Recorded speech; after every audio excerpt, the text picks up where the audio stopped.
Assalamualaikum warahmatullahi wabarakatuh. Selamat siang pemirsa, Anda kembali menyaksikan Apa Kabar Indonesia Siang bersama Ana dan Celia di tengah hujan deras yang saat ini tengah turun di Jakarta. Celia, ini kan masih hari Minggu ya. Kita akan hadirkan informasi apa nih untuk pemirsa? Nah, karena ini hari Minggu dan akhir pekan, kita akan hadirkan kuliner untuk pemirsa dan juga Ana secara virtual. Ini kulinernya ada beragam, ada dari Jakarta, ada dari Jawa Tengah dan juga Jawa Timur. Menarik Anda sekali. penasaran? Tapi ada informasi pertama apa nih untuk pemirsa? Nah, sebelum kita ke informasi tadi, kita ke informasi pertama pemirsa. Ini tabrak lari yang dilakukan oleh pemotor di Garut, Jawa Barat, terekam kamera CCTV. Ya, pelaku ini melaju kencang dari arah kota hingga menabrak seorang anak kecil.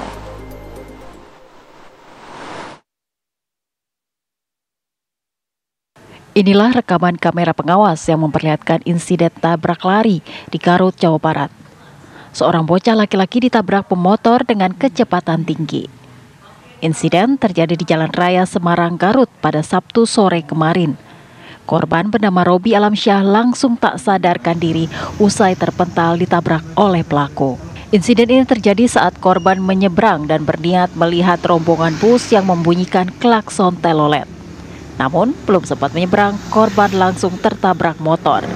Nah, dari komunitas mana sambil membunyikan suara klakson telolet, dan ponakan saya yang bernama Robi Alamsyah 8 tahun sama-sama dengan anak-anak yang lainnya menyaksikan di pinggir jalan iring-iringan mobil tersebut. Ketika ponakan saya, Robi Alamsyah, ingin menyeberang jalan, disitu terjadinya tabrak lari. Sampai saat ini pelaku belum ditemukan. Keluarga korban telah melaporkan peristiwa ini ke Polres Garut. Sementara korban hingga saat ini belum sadarkan diri. Dari Garut, Jawa Barat, Taufik Hidayah, TV One mengabarkan.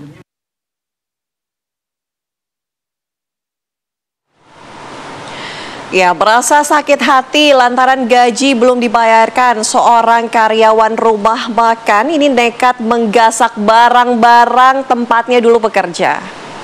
Ya, aksi pencurian tersebut sempat rekam kamera CCTV.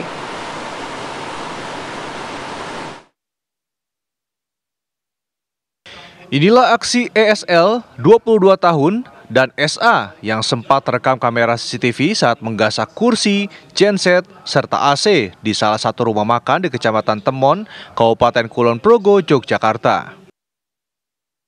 Peristiwa pencurian baru diketahui saat karyawan lain membuka warung makan dan mendapati puluhan kursi, genset, serta AC sudah raib. Mereka kemudian mengecek kamera CCTV dan terlihat dua orang tak dikenal menggasak barang-barang tersebut. Pencurian ini kemudian langsung dilaporkan ke Polsek Temon. Setelah mendapatkan laporan, jajaran kepolisian Polsek Temon melakukan penyidikan dan penyelidikan. Hasilnya, kedua pelaku dapat diringkus di persembunyiannya di daerah Yogyakarta. Kedua pelaku merupakan mantan karyawan di rumah makan tersebut. Akibat kejadian tersebut, pihak rumah makan mengalami kerugian hingga puluhan juta rupiah. Pelaku masuk ke dalam rumah makan tersebut pada saat rumah makan tersebut sudah tutup. Dan pada saat itu untuk penjaga terlelap tidur di kamar tidur. Selanjutnya pelaku mengambil kunci yang kebetulan berada di tembok di samping gedung bangunan rumah makan tersebut. Saat dimintai keterangan oleh awak media, pelaku mengaku nekat mencuri lantaran merasa sakit hati. Haknya selama bekerja belum terbayarkan sepenuhnya. Pertama, sakit hati, soalnya baru satu hari kerja belum ada, udah dikatain kasar. Yang kedua, gajinya dicicil, sebelumnya belum ada persetujuan dari kedua belah pihak. Yang ketiga, pas saya mau keluar, saya sebenarnya nggak dikeluarkan, tapi keluar karena gaji saya belum dilunasi dan saya keluar. Adapun barang hasil curian dijual di sebuah tempat barang bekas di daerah Bantul, Yogyakarta, sementara uang hasil dari kejahatannya digunakan untuk kebutuhan sehari-hari. Guna mempertanggungjawabkan perbuatannya, kedua pelaku dijerat dengan pasal 363 KUHP dengan ancaman maksimal 7 tahun penjara. Dari Kulon Progo, Yogyakarta, Ari Wibowo, TV One mengabarkan.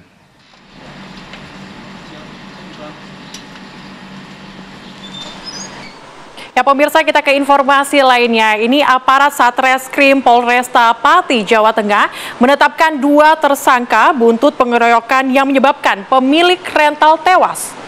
Ya, dan keduanya terancam hukuman 12 tahun penjara.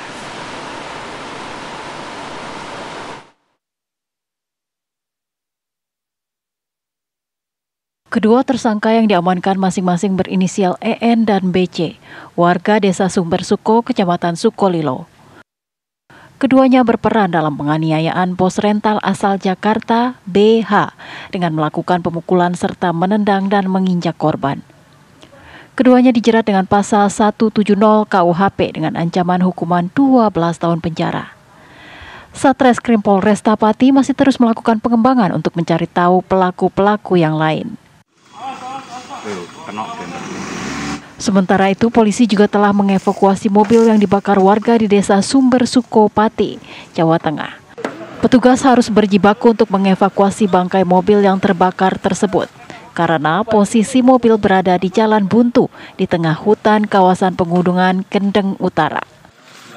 Jadi kami sudah menyita pakaian tersangka, kemudian pakaian korban, kemudian mobil Sigra yang dibakar oleh warga, kemudian beberapa batu juga yang diduga untuk digunakan melempar kepada para korban juga sudah kami sita.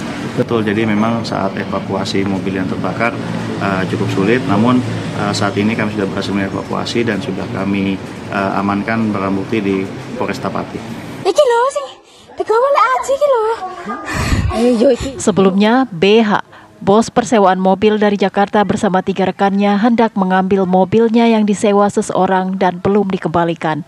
Berdasarkan pelacakan GPS yang dipasang di mobil, diketahui posisi mobil berada di Desa Sumber Suko, Sukolilo.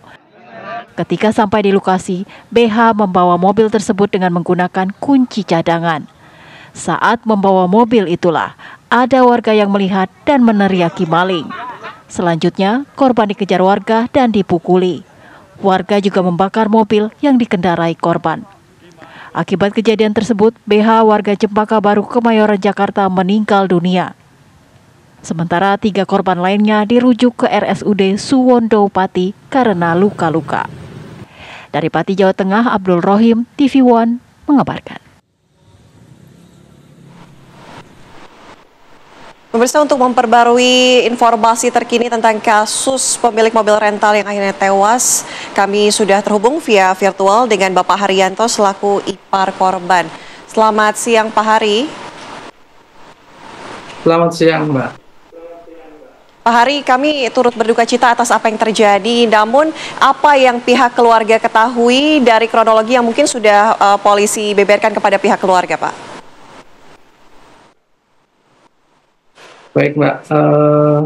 Saya selaku saudara dari Bapak Haji Burhanis, adik iparnya, yang kami ketahui informasinya bahwa kendaraan yang dirental oleh seseorang sudah beberapa hari lost kontak, hingga akhirnya ada titik terang GPS mengarah di Pati, sehingga kakak mengejar kendaraan ke Pati. Demikian informasinya, Mbak. Oke, Pak Haryanto, boleh dikonfirmasi apakah waktu itu ketika korban ini berangkat ke Pati itu sempat mengetahui keberangkatan tersebut? Kalau saya secara pribadi, timenya tidak mengetahui, hanya sempat berbincang di hari Seninnya.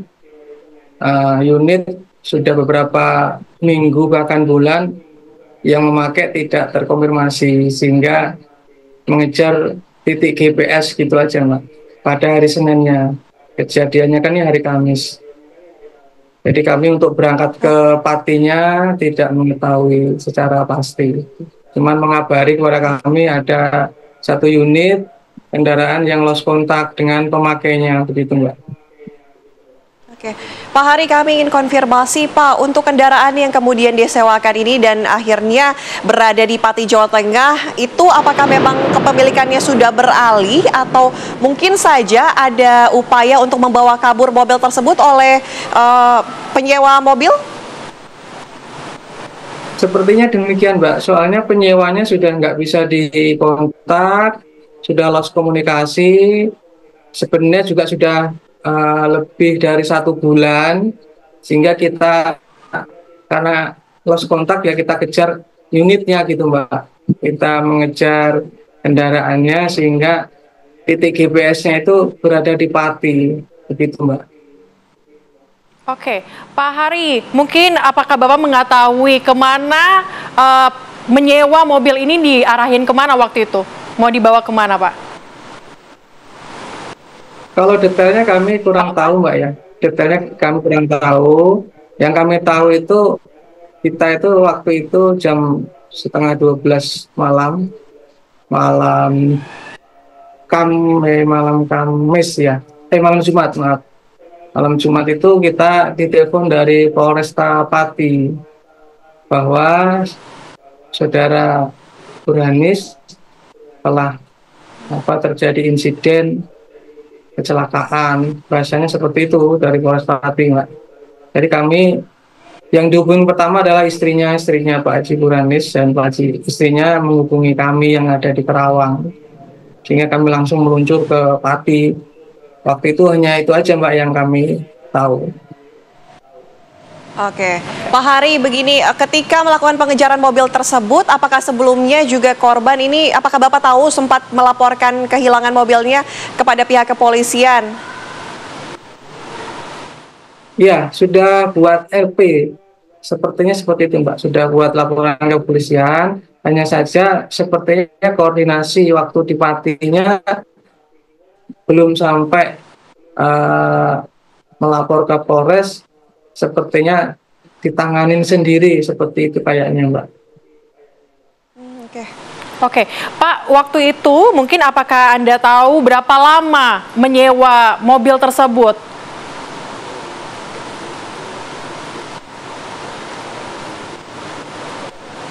Halo Pak, mobil tersebut disewa berapa lama Pak? Halo ya. Halo. Pak Hari, mobil tersebut disewa berapa lama Pak? Bulanan ya Pak? 1 bulan Mbak. Ya betul. 1 bulan, ini artinya ini pertama kali mungkin disewa oleh orang yang sama atau sebelumnya sudah melakukan penyewaan sebelumnya Pak di tempat penyewaan? Kalau detail penyewanya saya kurang tahu ya Mbak ya. Aplikasinya kebetulan juga di kantor Jakarta, jadi kami secara rinci belum sampai ke situ nih Mbak, belum menelusuri seperti sampai ke situ. Oke. Baik, terima kasih Pak Hari sudah berbagi informasi di Apa Kabar Indonesia Siang. Kami harapkan keadilan berada pada pihak Bapak. Selamat siang Pak. Amin, siang. Ya pemirsa, Apa Kabar Indonesia Siang masih akan kembali dengan informasi lainnya usai jeda.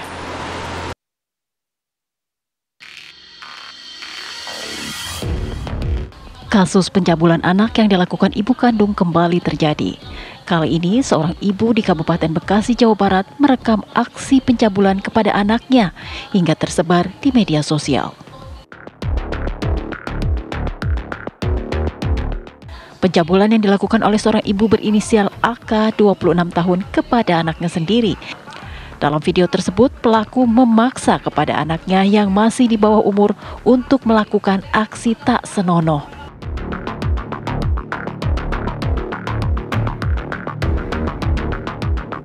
Pelaku langsung ditangkap pada hari Kamis kemarin di kawasan Cilengsi, Bogor, Jawa Barat, tak lama setelah video asusila-nya tersebar. Dari pengakuan tersangka, dirinya nekat melakukan hal tersebut lantaran melihat adanya tawaran untuk mendapatkan uang dari akun Facebook Ica Sakila. Namun, usai melakukan perbuatan tak senonoh, pemilik akun Ica Sakila tak juga memberinya uang.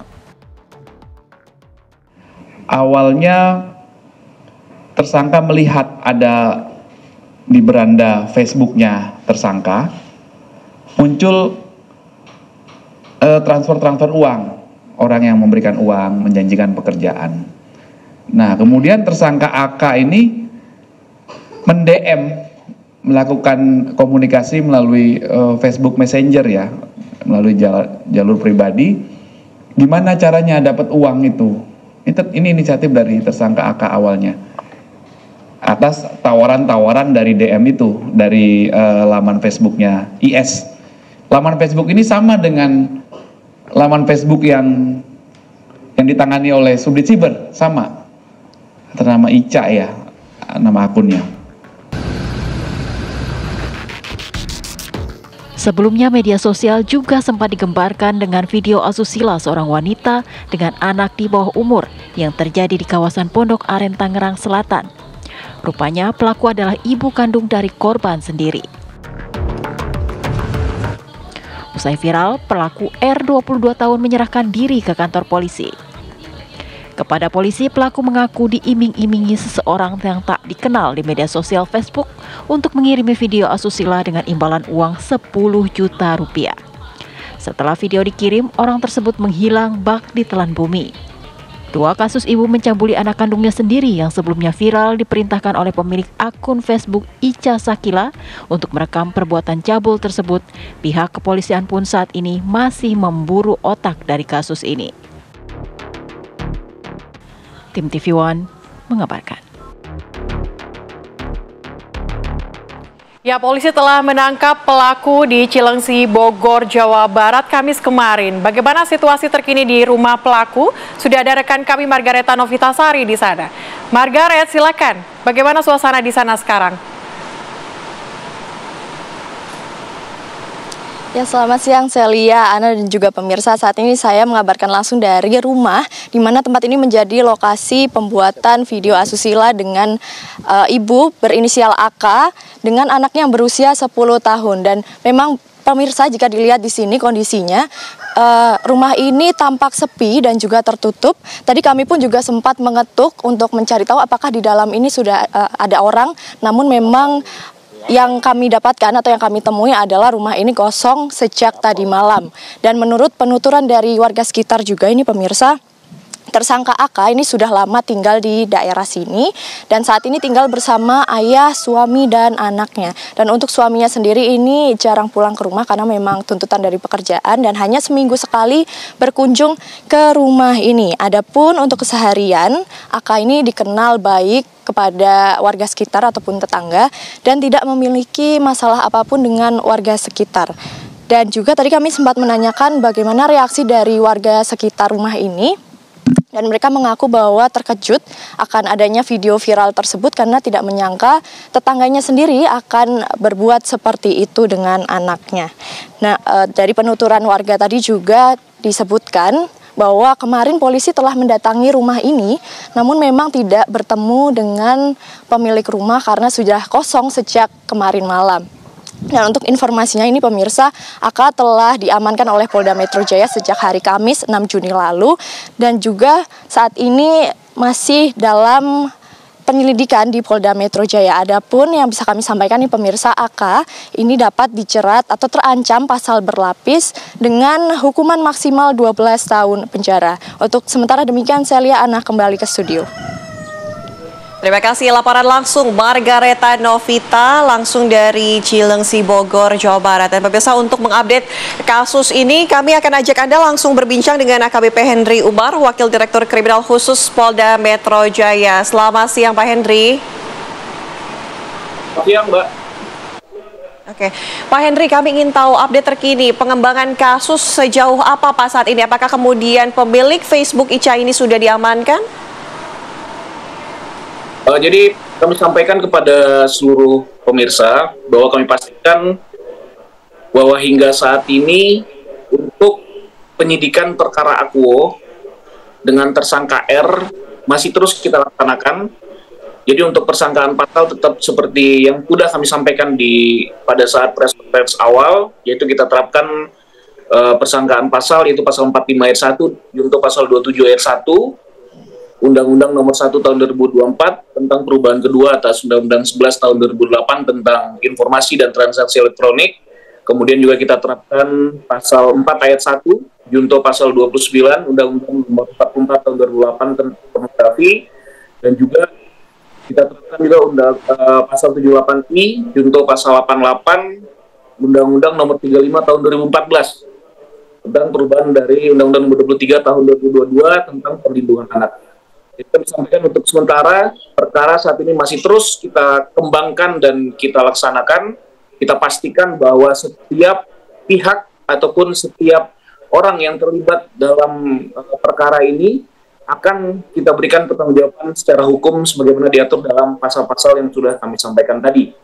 Kemudian juga perlu kami sampaikan terkait dengan perkembangan akun IS, benar kami sampaikan kepada seluruh pemirsa bahwa anggota kami sesaat setelah melakukan kegiatan penangkapan terhadap saudara R, pada hari berikutnya kita sudah bisa mengidentifikasi siapa pemilik dari akun IS ini, dan kemudian sudah kita temui ke tempat si pemilik akun ini di daerah Cilengsi, Kabupaten Bogor. Kemudian akhirnya di sana kita temukan ada seseorang dengan nama berinisial S yang memiliki akun Facebook dengan inisial IS. Kemudian setelah kami dalami, ternyata link URL dari akun Facebook yang dimiliki oleh saudara IS yang kita temui di Cilengsi ini berbeda dengan link akunnya. Berbeda dengan link akun yang kita amankan dari si tersangka yang kita sudah kita amankan sebelumnya. Sehingga dari ini dapat kita pastikan bahwa akun IS ini sudah dihack, sudah dilakukan pengambil alihan oleh si pelaku yang menggunakan nama akun IS ini sebagai akun yang seolah-olah dimilikinya. Kemudian ternyata dari hasil pendalaman terhadap saudara IS, diketahui juga bahwa sebelumnya saudara IS ini sudah pernah ditawari oleh seseorang dengan menggunakan akun yang lain lagi untuk membuat sebuah video. Awalnya membuat video badan, kemudian dengan difoto dengan seperti kemudian membawa KTP-nya, kemudian tapi ternyata diikuti oleh si saudara S yang ditemui di Cilengsi ini. Kemudian dari foto tersebut si akun yang tidak dikenal ini kemudian meminta lagi kepada si saudara S untuk membuat video setengah badan dalam keadaan telanjang, tapi tidak diikuti oleh saudara S, sehingga akhirnya tidak terjadi peristiwa-peristiwa berikutnya terhadap yang dilakukan oleh saudara Pak Henry. Ini terhadap saudara S. Tapi kemudian setelah itu saudara S ini langsung tidak menggunakan lagi akun Facebook yang dimilikinya. Akun Facebook yang dimiliki tersebut tidak digunakan lagi. Lihat inilah hingga akhirnya si pelaku ini setelah itu mulai menggunakan akun IS ini seolah-olah pelaku inilah yang menggunakannya. Dan seperti yang kita ketahui bahwa Pak Henry. Ya. Oke, Pak Henry, kami ingin mengkonfirmasi bahwa apakah pemilik akun tersebut Ica Sakila ini juga merupakan korban saat ini atau seperti apa, Pak? Ya, bisa kita katakan pemilik akun IS ini juga sebagai korban karena sempat diminta untuk berfoto oleh si pelaku yang lain menggunakan akun lainnya ini, kemudian sempat dikirimkan fotonya dan menggunakan KTP-nya dengan modus agar si pelakunya bisa tahu siapa nama dan identitas dari pemilik akun IS yang sebenarnya ini. Tapi kemudian setelah itu ada ajakan-ajakan lagi untuk membuat video seperti dalam keadaan telanjang ataupun berhubungan badan dengan laki-laki lain, itu tidak dilakukan oleh si pemilik akun S ini, sehingga akhirnya tidak terjadi, sehingga yang bersangkutan hampir saja menjadi korban tapi tidak terjadi, Mbak. Pak, sejauh ini adakah korban lain yang kemudian melapor ataupun sudah ketemu oleh pihak kepolisian korban-korban lainnya? Karena kami tahu sejauh ini ada 2 kalau nggak salah ya, Pak ya? Ya, seperti kita sampaikan di awal bahwa memang hingga sejauh ini ada kemiripan antara kasus yang kami amankan untuk tersangka R, itu ternyata yang baru saja diamankan oleh dari Krimum, itu juga disarankan untuk membuat video oleh si akun IS ini. Jadi untuk sementara masih 2, Mbak. Dan untuk berikutnya kami anggota sedang terus giat kegiatan patroli siber untuk mengecek lagi apakah ada lagi video-video seperti ini yang juga disuruh mungkin oleh akun IS ataupun oleh akun-akun lainnya.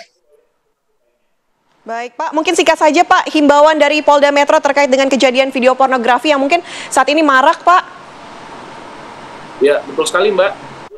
Jadi kami pada kesempatan ini juga ingin menyampaikan sedikit himbauan bahwa kami mengingatkan kepada seluruh pemirsa sekalian bahwa kita harus benar-benar hati-hati dan bijak dalam menggunakan terutama media sosial. Kita harus benar-benar waspada dan jangan mudah percaya ataupun mau saja diajak atau diperintahkan oleh seseorang apalagi yang tidak kita kenal dengan iming-iming hadiah atau janji ataupun uang dalam jumlah yang cukup besar, kemudian diminta untuk melakukan suatu perbuatan, di mana perbuatan itu bisa kita katakan norma kesusilaan ataupun norma-norma lainnya, Mbak. Pak Henry, terima kasih banyak atas arahannya dan juga penjelasannya pada hari ini. Terima kasih dan selamat bertugas kembali, Pak. Terima kasih. Ya pemirsa, kami harus jeda terlebih dahulu. Usai jeda kami kembali dengan aksi bela Palestina yang saat ini terjadi di beberapa daerah di Indonesia. Sesaat lagi. Terima kasih masih bersama kami di Apa Kabar Indonesia Siang.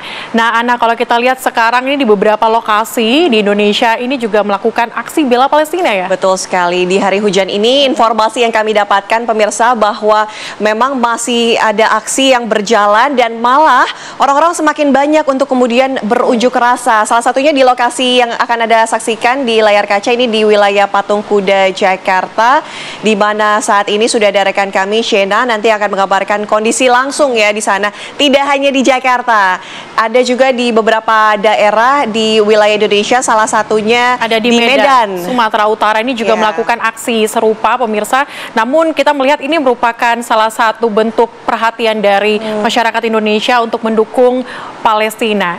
Ini Anda bisa lihat pemirsa di layar kaca Anda saat ini memang aksi bela Palestina yang dilakukan di Patung Kuda. Seperti apa informasi terkini di sana? Sudah ada rekan kami Shena Damayana yang akan mengabarkan untuk Anda pemirsa. Shena, silakan bagaimana situasi di sana? Ya pemirsa, memang dukungan untuk kemerdekaan dari Palestina terus digaungkan di berbagai penjuru dunia, salah satunya di tanah air, yaitu di Indonesia. Pada hari ini Aliansi Rakyat Indonesia, pendukung dari kemerdekaan Palestina ini terus menggaungkan akan kemerdekaan Palestina dan juga menghentikan serangan dari Israel, di mana Ketua Komite Pengarah ARI BP yaitu Din Syamsuddin mengajak masyarakat mengikuti aksi damai bertajuk Bermiliar Dukungan untuk Gaza dan juga Palestina yang diselenggarakan di Patung Kuda Jakarta Pusat, di tempat saya mengabarkan, yaitu sudah dimulai dari jam 15 waktu Indonesia Barat, dan rencananya aksi ini akan dihadiri oleh beberapa tokoh penting. Di beberapa di antaranya adalah Profesor Din Syamsuddin sebagai Ketua Pengarah ARI BP, juga ada M. Hidayat Nur Wahid sebagai Wakil Ketua MPR RI, juga ada Amir Syah Tambunan sebagai Sekjen MUI, dan yang terakhir ada Zaitun Rasmin sebagai Ketua Pelaksana dari aksi ARI BP itu sendiri. Dan terlihat pemirsa kondisi terkini di tempat saya mengabarkan, ini memang sudah ada ratusan massa yang ikut dalam aksi ini, dan juga dari tadi sudah melakukan yel-yel, menyanyikan lagu Indonesia Raya, dan juga sudah melakukan beberapa komunikasi agar massa ini kompak pemirsa. Juga panggung tadi sudah didirikan dengan tulisan besar yang bertuliskan miliaran dukungan untuk Palestina dan juga Gaza, dan pihak pengamanan dari kepolisian sudah melakukan pengamanan khususnya untuk di dalam gerbang Monas pemirsa. Ada beberapa jajaran pihak kepolisian bermotor, juga di luar gerbang Monas sudah ada polisi yang berjaga dengan batasan atau barrier besi bertuliskan Polda Metro Jakarta Pusat pemirsa. Dan untuk massa sendiri terlihat begitu banyak. Menurut panitia yang berada di sini, massa ini belum sepenuhnya datang. Sudah ada nanti yang akan menyusul kembali. Menurut panitia pun memang sudah terbagi, ada yang mulai perjalanannya dari Istiqlal maupun dari di sekitaran Monas sebelum akhirnya dipusatkan di panggung tepat di belakang saya ini pemirsa. Dan diperkirakan massa yang akan hadir ini mencapai 100.000 orang yang akan hadir pada hari ini. Disebutkan ini oleh Zakaria, yaitu humas dari aksi. Dan ada beberapa poin yang di-highlight, yaitu All Eyes on Rafah, Free Palestine, Stop Genocide, dan juga Indo-Pals atau Indo-Palestina. Juga ada tuntutan dari aksi yang kami dapatkan dari tim humas aksi, yaitu aliansi ini menginginkan pemerintah untuk mengirimkan pasukan khusus perdamaian ke tempat konflik Rafah, Gaza. Dan meskipun sulit, tetapi aliansi ini percaya bahwa hanya itulah cara yang bisa ditempuh, khususnya untuk pemerintah Indonesia. Karena menurut aliansi ini, PBB pun sudah tidak bisa melakukan apa-apa untuk menghentikan peperangan yang ada di Gaza. Dan penting untuk Anda ketahui, pemirsa, ini adalah masa yang menurut aliansi atau panitia ini sendiri belum datang sepenuhnya. Ini hanyalah sebagian saja. Ada beberapa masa yang sampai sekarang masih berada di jalan. Demikian, kembali ke studio. Baik, terima kasih laporan langsung Shena Damayana dari kawasan Patung Kuda Jakarta. Tampaknya masih cerah di daerah Patung Kuda Jakarta. Dan informasi tadi juga sekaligus menjadi penutup jumpa kita di Apa Kabar Indonesia Siang. Ya, saya Celia Alexandra dan juga Ana Tealita pamit undur diri, dan selanjutnya Anda akan menyaksikan Breaking News TV One, aksi bela Palestina. Sampai jumpa. Sampai jumpa.